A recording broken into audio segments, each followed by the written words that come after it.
Which leads us right into a discussion of the next area, and that is the profitability. We know the revenue, but how profitable are those revenue streams to us? So if we get $1,000 in revenue, well, it makes a big difference if that's software, because that's 100% margin, essentially. And $1,000 of sales leads to $999 in profit. Whereas if it's hardware, it might only be half that. It might be $500 in profit. So what we care about is profit to ourselves and not just how much revenue. That's the money that you keep after it's all said and done.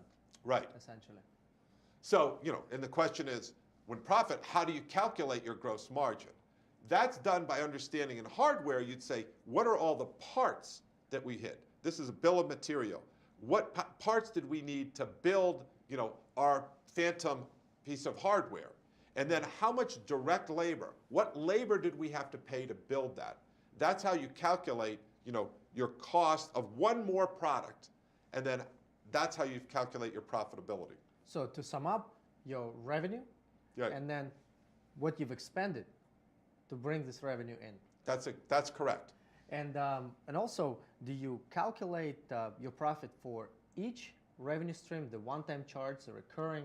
How does that work? That's exactly right. And it's not just one profit, because your one-time charge might be more or less profitable than your recurring revenue. It may even be unprofitable, right? Right. And sometimes this is the razor blade model, right?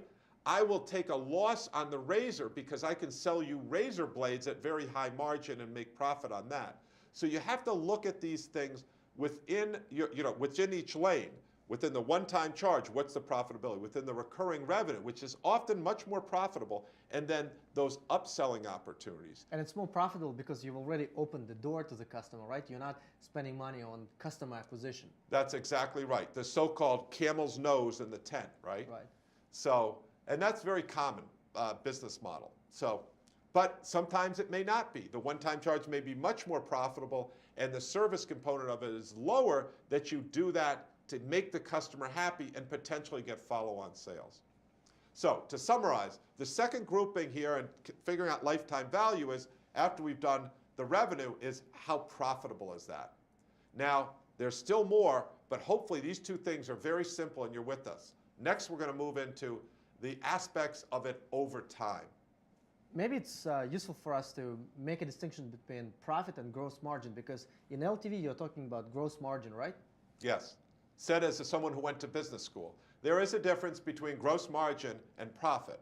So let me be very clear about that. Is what we're talking about with gross margin is how much just the material costs and the labor are relative to the revenue. What we are not including is we're not including all those sales costs. We're going to capture that in cost of customer acquisition. We're not including all those marketing costs with building a website. We're not including all the R&D. It's simply how much does it cost to build one more widget? And what are the parts, what's the labor? And that's it. Nothing more, nothing less. So just to sum up, because I think it's very important and can be confusing. It was for me when I was in business school even. Let's say you make a chair. Your gross margin is how much you spent on the labor to make that chair, plus the materials, the wood, the nails, yes, in the chair. But it doesn't include the cost of marketing, the cost of delivering that chair to the customer. That's gross margin. That's exactly correct. Just that simple definition. Profit actually is a much more ill-defined term. So that's why we use this technical term called gross margin. Great, thank you.